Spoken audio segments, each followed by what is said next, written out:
আহ আসসালামু আলাইকুম সবাইকে। আমি রায়ান। আমি এখন currently third year Georgia university থেকে। আর আমি আজকে আন্ডার গ্রাজুয়েট আর অ্যাডমিশনস আর স্কলারশিপস এর ব্যাপারে বলবো। সো ফার্স্ট স্লাইডে এটা জাস্ট একটা জেনারেল ওভারভিউ সবার জন্য, যে কি কি করা উচিত, কি কি একটু রেডি করা উচিত বিফোর সব অ্যাপ্লিকেশন স্টার্ট করার আগে। Ah so HSC HSC O levels A levels complete করার পরে জাস্ট একটু ডকুমেন্টস, যদি আপনাদের প্ল্যান থাকে আগে থেকে বিদেশে আসার, তাহলে একটু ডকুমেন্টস গুলো একটু অর্গানাইজ করে রাখা। আর টিচারদের সাথে গুড কানেকশনস রাখা। কমন অ্যাপের অ্যাপ্লিকেশনস এর জন্য অ্যাকাউন্ট বানানো। এর মধ্যে একটু ইউনিভার্সিটি শর্টলিস্ট করা, আর ট্রান্সক্রিপ্ট গ্যাদার করা, দেন প্রিরেকুইজিট এক্সামস গুলো কমপ্লিট করা, অর স্ট্যান্ডার্ডাইজ এক্সামস গুলো কমপ্লিট করা, আর তারপর অ্যাপ্লিকেশন সাবমিট করা। এটা হচ্ছে একটা জেনারেল ওভারভিউ। আর এখন আমরা আস্তে আস্তে একটু ইন ডেপথ রিভিউ করবো সবকিছুর। সো চলে আসি আমরা কমন অ্যাপে। কমন অ্যাপ হচ্ছে গিয়ে ইউনিভার্সিটি আন্ডারগ্র্যাড লাইফের one of the most important apps হবে এখন, আর ওয়েবসাইটস হবে যেখান থেকে আর কি ইউনিভার্সিটির সব অ্যাপ্লিকেশন একবারে করা যায়। ওখানে একবারে আপনারা 20টার মতো ইউনিভার্সিটি সিলেক্ট করতে পারবেন। 18 থেকে 20টার মতো ইউনিভার্সিটি সিলেক্ট করতে পারবেন, যেখানে আপনার ইনিশিয়ালি একটা অ্যাকাউন্ট বানানোর পরে একটু জেনারেল ইনফরমেশন দিতে হবে, তারপর একটু এডুকেশন ইনফরমেশন দিতে হবে। ওইখানে ট্রান্সক্রিপ্ট আপলোড করতে হবে, আপনাদের স্কুলের 3 বছরের ট্রান্সক্রিপ্ট। সো ক্লাস 12, ক্লাস 11 আর ক্লাস 10-এর ট্রান্সক্রিপ্ট আপলোড করতে হবে, কিন্তু ওইটা হচ্ছে গিয়ে অনলি পসিবল আপনাদের স্কুলের থেকেই। সো আপনি নিজে থেকে আপলোড করতে পারবেন না। সো স্কুলের কাউন্সিলর বলেন বা টিচার বলেন বা অ্যাডভাইজার বলেন, ওরা আপলোড করে দিবে আপনার জন্য। আর ওইটা কমন অ্যাপে একটা লিংক পাঠানো হবে, সো ওখান থেকে ডিরেক্টলি আপনারা আপলোড করতে পারবেন। ওইটার পরে আহ, আপনাকে নিজে সেলফ রিপোর্ট করতে হবে স্ট্যান্ডার্ডাইজ টেস্ট, যেটা হচ্ছে কি এসএটি, এসিটি অর আইএলটিএস। এটা আমি পরের স্লাইডে আরো ইন ডিটেলস বলবো। আর ইউনিভার্সিটির official scoring or testing sites থেকে এটা পাবলিশ করতে হবে। এরপরে কমন অ্যাপে আরো অনেক কিছু থাকবে, যেখানে আন্ডারগ্র্যাড মোস্টলি স্টাডিজ ফোকাস না অর রেজাল্ট ফোকাস না, এখানে আরো অনেক কিছু দেখে। যত বড় বড় ইউনিভার্সিটি থাকবে, তত আহ, ওরা এক্সট্রা কারিকুলার ফোকাস থাকবে। যেরকম এখন আপনার স্কুলে ডিফারেন্ট ক্লাবস হইতে পারে, যেটা আপনার পার্টিসিপেন্টস ছিলেন, যেরকম ডিবেট ক্লাব হইতে পারে বা প্রোগ্রামিং ক্লাব হইতে পারে। আর স্পোর্টস স্পোর্টস ক্লাবস হইতে পারে, যেরকম বাস্কেটবল, ফুটবল। আপনার যদি কোনো সার্টিফিকেট থাকে বা টুর্নামেন্ট খেলে থাকেন, ওগুলো আপনারা অ্যাড করতে পারেন। আন্ডারগ্র্যাডে আমি বলবো ওরা অনেক বেশি ফোকাস স্পোর্টস আর ভলেন্টিয়ার ওয়ার্কে। আর রেজাল্ট তো থাকবেই, ওটার পাশাপাশি ভলেন্টিয়ার ওয়ার্ক ওরা অনেক ইম্পর্টেন্ট ভাবে দেখে। এন্ড আপনার যদি কোনো পার্সোনাল প্রজেক্টস থাকে যেটা আপনাদের মেজর সাথে রিলেটেড, আপনার যদি এখন ইলেকট্রিক্যাল ইঞ্জিনিয়ারিং পড়তে চান, ওরা দেখবে আপনার কোনো ছোটখাটো ইনভেনশন আছে নাকি, বা আপনি কোনো ছোটখাটো কোনো সার্কিটে কাজ করছেন নাকি, ওগুলা একটু ইনক্লুড করে দিলে আরো অনেক ভালো হবে। এন্ড ওগুলা প্রত্যেকটা অ্যাক্টিভিটি অ্যাড করার জন্য আপনাকে আই থিঙ্ক 10টা অ্যাড করতে দিবে কমন অ্যাপে, as far age I know. 10টা অ্যাড করার পরে ওখানে আপনি দিবেন আপনি কি করেছেন। যদি এখন বলে একটা স্পোর্টস ক্লাব, আপনি বলেন ওয়ান অফ দ্য অ্যাক্টিভিটিস, তাহলে ওখানে বলবেন ফুটবল ক্লাবে আমি স্ট্রাইকার ছিলাম। দেন আপনার অ্যাচিভমেন্টস কি বলতে পারেন, যে আমি টপ স্কোরার ছিলাম। আর কত ঘন্টা পার উইক খেলেছেন, তখন বলতে পারেন আমি 4 ঘন্টা, এক সপ্তাহে 4 ঘন্টা খেলতাম। এরকম করে আর কি এটা ডিসক্রাইব করে দিতে হবে। এন্ড কমন অ্যাপ আরেকটা সেকশন আছে, যেটা হচ্ছে গিয়ে রাইটিং সেশন, যেখানে আপনাকে একটা এসে লিখতে হয়। ওটা হচ্ছে কমন অ্যাপের এসে, যেটা হচ্ছে কি একটা জেনারেল এসে আপনার লাইফ নিয়ে যে কোনো কিছু বলবেন। আহ এখন এটা একটা একটা টপিক আছে যেটা হচ্ছে কি ফ্রি ফর অল। ওটা হচ্ছে কি আপনি যেটা ইচ্ছা সেটা লিখবেন, বাট এটা একটু মিনিংফুল হইতে হবে। আপনাকে একটু ইমোশনালি ইনভিজিলেটরকে ধরতে হবে, ওর যে এটা অ্যাকচুয়ালি রিভিউ করবে রিভিউয়ারকে ধরতে হবে, যে সো দ্যাট ওদের অ্যাটেনশনটা গ্র্যাব করতে হবে বেসিক্যালি। এখন আপনি সেটা যেটা ইচ্ছা সেটা লিখতে পারেন। মোস্টলি আমিও যেটা করেছিলাম ওটা হচ্ছে কি আমার লাইফের ব্যাপারে লিখেছিলাম। আমার লাইফের একটা স্ট্রাগল নিয়ে লিখেছিলাম। ওটা হচ্ছে গিয়ে ওটার জন্য প্রবাবলি ওরা একটু কানেক্ট করতে পেরেছে দেখে I got into different universities. And তারপর যখন আপনার ডিফারেন্ট ইউনিভার্সিটি সিলেক্ট করবেন, ওই ইউনিভার্সিটিজের সেপারেট এসিস থাকবে, যেটা হচ্ছে গিয়ে ওদের ওদের সাপ্লিমেন্টাল এসিস বলে। ওই সাপ্লিমেন্টাল এসিস গুলার জন্য আপনাকে এক একটা ইউনিভার্সিটি যখন সিলেক্ট করবেন, ফর এক্সাম্পল জর্জিয়া স্টেটের 3টা সাপ্লিমেন্টাল এসিস আছে, দেন জর্জিয়া টেকের 7টা সাপ্লিমেন্টাল এসিস আছে। এরকম করে ডিফারেন্ট ডিফারেন্ট ইউনিভার্সিটিজের এক একটা রিকোয়ারমেন্টস থাকবে সাপ্লিমেন্টাল এসিস জন্য। ওইগুলা টপিক গুলা ফিক্স না। ওটা হচ্ছে কি ইউনিভার্সিটি সিলেক্ট করার পর পার ইয়ার একটা ডিফারেন্ট ডিফারেন্ট টপিকস দেয়। সো আপনার যখন অ্যাকাউন্ট বানায় ইউনিভার্সিটি সিলেক্ট করবেন, তখনই একমাত্র দেখতে পারবেন অ্যাপ্লিকেশন এর আগে। আর আরেকটা জিনিস যেটা হচ্ছে গিয়ে খুবই ইম্পর্টেন্ট কমন অ্যাপের জন্য, সেটা হচ্ছে গিয়ে রেকমেন্ডেশন লেটার্স। এটা হচ্ছে গিয়ে আমাকে কখনো কেউ বলেন নাই অ্যাপ্লাই করার আগে, সো আমার এটা অনেক বড়ভাবে ফেস করতে হয়েছে, অনেক বাজেভাবে। এটা বলবো আমি যে স্কুলে থাকার সময় ক্লাস 10 থেকে আর ক্লাস 11 থেকে আপনাদের যে কোনো টিচারের সাথে খুবই ভালো সম্পর্ক রাখবেন। আহ যে কোনো টিচার না, 3টা টিচারের সাথে খুবই ভালো সম্পর্ক রাখবেন। আহ যেটা হচ্ছে গিয়ে আপনারা জানেন যে ওরা আপনাকে রেকমেন্ড করতে পারবে, ওর আপনাকে একটা লেটার দিবে যেখানে হচ্ছে গিয়ে আপনার ব্যাপারে ভালো কথা লিখবে, আর আপনাকে একটা রিভিউয়ের মতো দিবে যে আপনি কিরকম ছিলেন অ্যাজ এ স্টুডেন্ট, ওর আপনি কিরকম ছিলেন অ্যাজ এ মানুষ। এরকম ওই রেকমেন্ডেশন লেটার্স গুলা আসলে খুবই ইম্পর্টেন্ট ইউনিভার্সিটি অ্যাপ্লিকেশনস এর জন্য। অ্যান্ড ওখানে অ্যাটলিস্ট 3টা রেকমেন্ডেশন দিতে হয় ডিফারেন্ট ডিফারেন্ট সাবজেক্ট টিচার্স থেকে। এখন এরকম করলে হবে না যে ম্যাথ টিচার আপনার ভালো লাগে সো ম্যাথ টিচার থেকে আপনি 3টা নিয়ে নিলেন, বাট ওটা অ্যাকচুয়ালি 3টা ডিফারেন্ট সাবজেক্ট টিচার্স থেকে 3টা ডিফারেন্ট রেকমেন্ডেশন লেটার নিতে হবে। আর আমি বলবো আপনারা যদি আহ সায়েন্সের মেজর্সে সায়েন্স মেজর্সে হইতে চান বা স্টেম মেজর্স হইতে চান, আমি বলবো অলওয়েজ সায়েন্স সাবজেক্টের টিচার্স গুলা থেকে নিতে, ওগুলো আরো বেশি প্রায়োরিটি পাবে। অ্যান্ড সবকিছু শেষে রিভিউর পরে আপনারা ওখানে মোস্টলি 50 to 60 or 70 ডলার্স এর মতো এক একটা অ্যাপ্লিকেশন ফি থাকে প্রত্যেকটা ইউনিভার্সিটির জন্য। বাট ওইগুলো অনেক ইজিলি ওয়েভ করা যায়। আপনার স্কুলের সাথে জাস্ট কথা বলতে হবে, বিকজ সব স্কুলসদের একটা কোড থাকে যেটা হচ্ছে গিয়ে ওরা দেয় ফর কমন অ্যাপ, যাতে হচ্ছে গিয়ে ওই ফি গুলা ওয়েভ হয়ে যায়। এটা হচ্ছে গিয়ে জাস্ট আন্ডারগ্র্যাডের জন্য। আর যেরকম আমার হয়েছিল আন্ডারগ্র্যাডের জন্য ফি ওয়েভ, বিকজ আমার স্কুল আমাকে একটা কোড দিয়েছিল, ওটা হচ্ছে আমার অ্যাডভাইজার আমাকে কোড দিয়েছিল।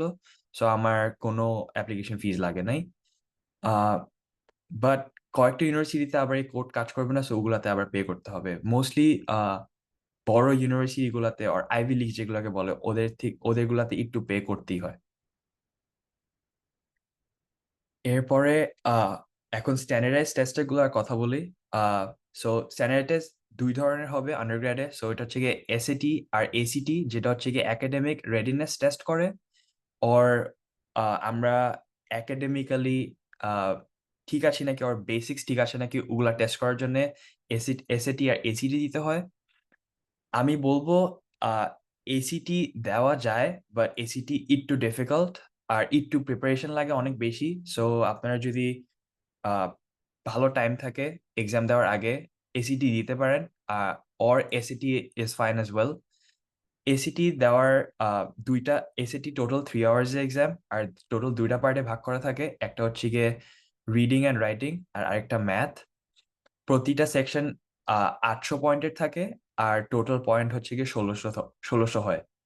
আমি যখন দিয়েছিলাম তখন এটা ফিজিক্যাল এক্সাম ছিল, বাট এখন হচ্ছে গিয়ে এটা ফুললি অনলাইন। বাট তারপরেও ভেন্যুতে যে ওরা একটা কম্পিউটার দিবে, ওখানে বসে দিতে হবে।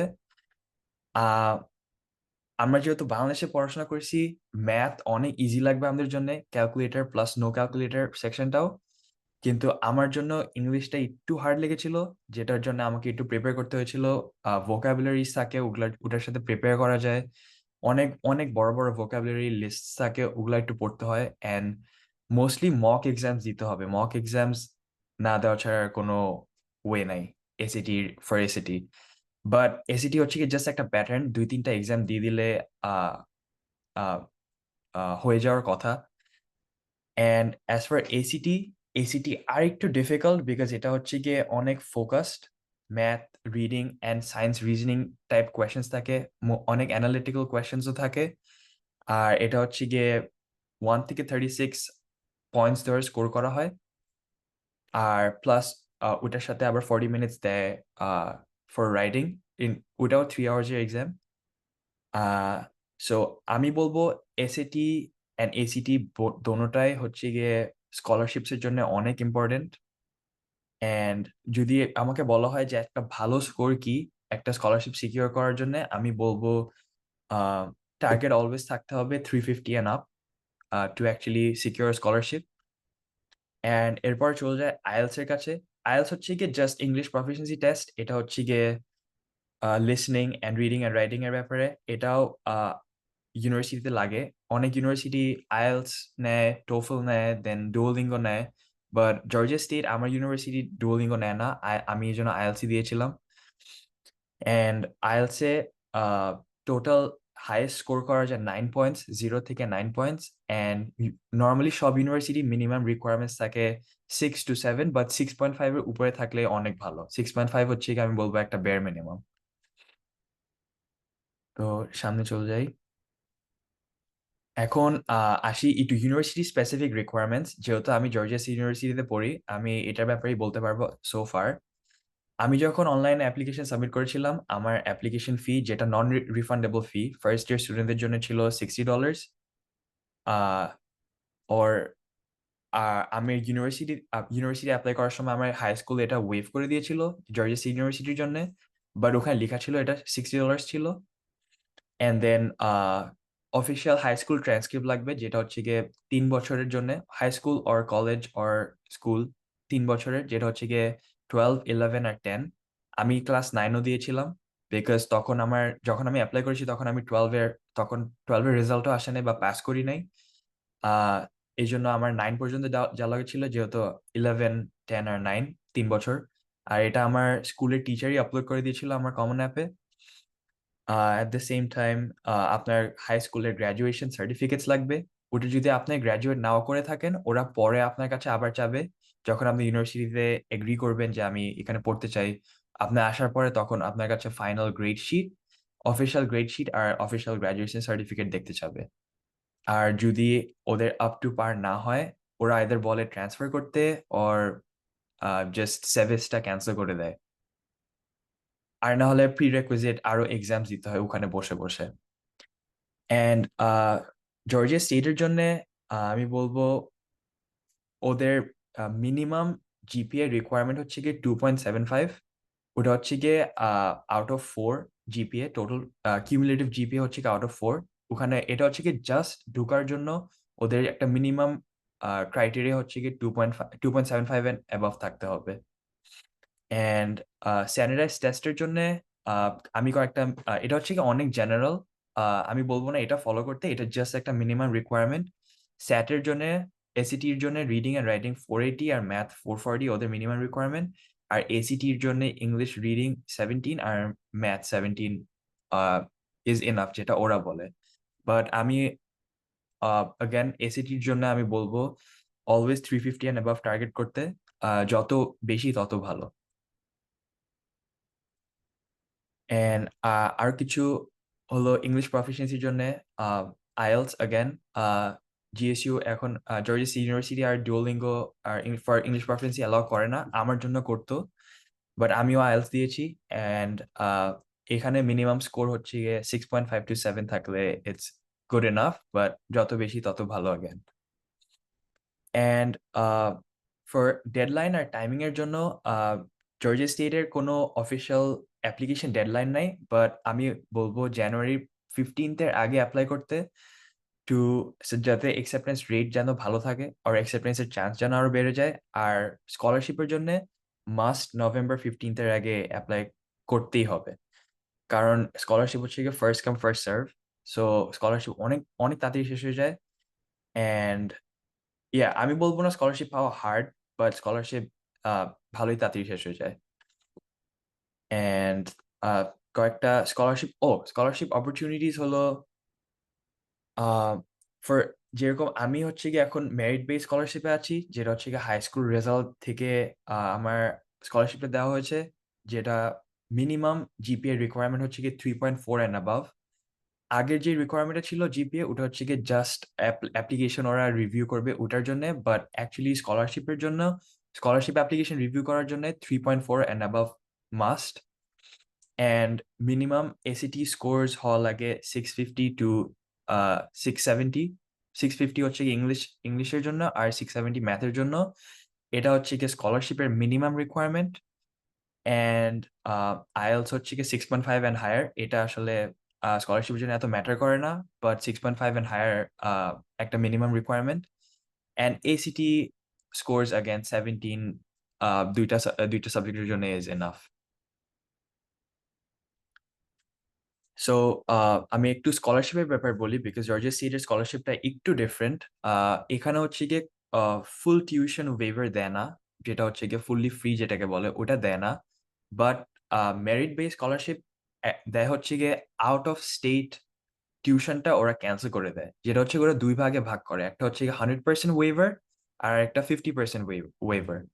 100% ওয়েভার হচ্ছে গিয়ে আপনি যেটা out of country or out of state যে টিউশনটা, যেটা ইন্টারন্যাশনাল স্টুডেন্টসরা দেয়, ওই ওয়েভারটা পুরা পেয়ে যান। সো ফর এক্সাম্পল, ইন্টারন্যাশনাল স্টুডেন্টরা যদি $37,000 দেওয়া লাগতো, আউট অফ স্টেট ওয়েভারের পর ওইটা 9,000-এ এসে পড়বে, অর 11,000-এ এসে পড়বে। অ্যান্ড 50% হচ্ছে গিয়ে ওই যে আউট অফ স্টেট ওয়েভারটা, ওইটার জাস্ট 50% ওরা নিবে, আর 50% নিবে না। সো again, যদি 37,000 হইতো, তাহলে এখানে ইন স্টেট 50% যেটা আসতো, ওটা হচ্ছে কি 14,000 বা 15,000 এর মতো আসতো। অ্যান্ড আপনার স্কলারশিপের উপর ডিপেন্ড করবে আপনি আপনার ব্যাংকে কত টাকা দেখাবেন ফর ভিসা। যদি আপনি আউট অফ স্টেট কোনো স্কলারশিপ না পান, তাহলে আই থিঙ্ক মিনিমাম $40,000 দেখাইতে হয়। অ্যান্ড I-20 তে যেটা লেখা থাকে, 100% out of state tuition waiver পেয়ে গেলে 11,000 বা 12,000 মোর দেন এনাফ দেখানোর জন্য, বিকজ টিউশন হচ্ছে গিয়ে 9,000-এর বেশি আসে না তখন, with all the fees and everything. এখানে ডর্মও ইনক্লুডেড থাকবে ওই ফিজে, dorm plus meal plan.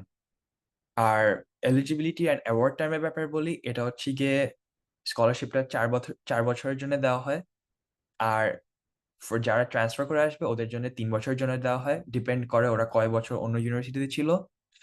And apply করা হয় হচ্ছে গিয়ে আপনি যখন সব ক্লাসেস নিবেন, মিনিমাম 12 ক্রেডিটস থাকতে হবে, যেহেতু এটা ফুল টাইমের স্ট্যাটাস একটা স্টুডেন্টের জন্য। 12 ক্রেডিটস রেজিস্ট্রেশন করার পর ওটা হচ্ছে অটোমেটিকলি অ্যাকাউন্টে ট্রান্সফার হয়ে যায় আপনার স্কলারশিপটা, আর পেমেন্ট ডিউ যেটা দেখায় ওটা কমে যায়। again, দুইটা দুই দুই সেমেস্টারে দুইটা ডিফারেন্ট প্রাইস আসে। নর্মালি ফল সেমেস্টার, স্প্রিং সেমেস্টার একটু প্রাইসটা বেশি আসে, বিকজ হেলথ ইন্স্যুরেন্স বেশি আসে সামারের জন্য। কারণ স্প্রিং সেমেস্টারে হেলথ ইন্স্যুরেন্স একবার সামার পর্যন্ত ক্যারি করে, আর ফল সেমেস্টারে ভালোই কম আসে, অনেক কম আসে। কারণ হচ্ছে গিয়ে এটা জাস্ট 3 মান্থসের জন্য হেলথ ইন্স্যুরেন্স, মেইনলি হেলথ ইন্স্যুরেন্সটাই অনেক বিল নিয়ে নেয়, বাট টিউশন পুরাটা সেম থাকে after scholarship. And scholarship renewal requirements হচ্ছে গিয়ে 3.0 জিপিএর বেশি থাকতে হবে। এটা হচ্ছে কি জাস্ট আ মিনিমাম রিকোয়ারমেন্ট। আর অলওয়েজ ফুল টাইম স্টুডেন্ট থাকতে হবে, যেটা হচ্ছে গিয়ে মিনিমাম অফ 12 ক্রেডিটস। এটাই আজকের জন্য। একটু তাড়াতাড়ি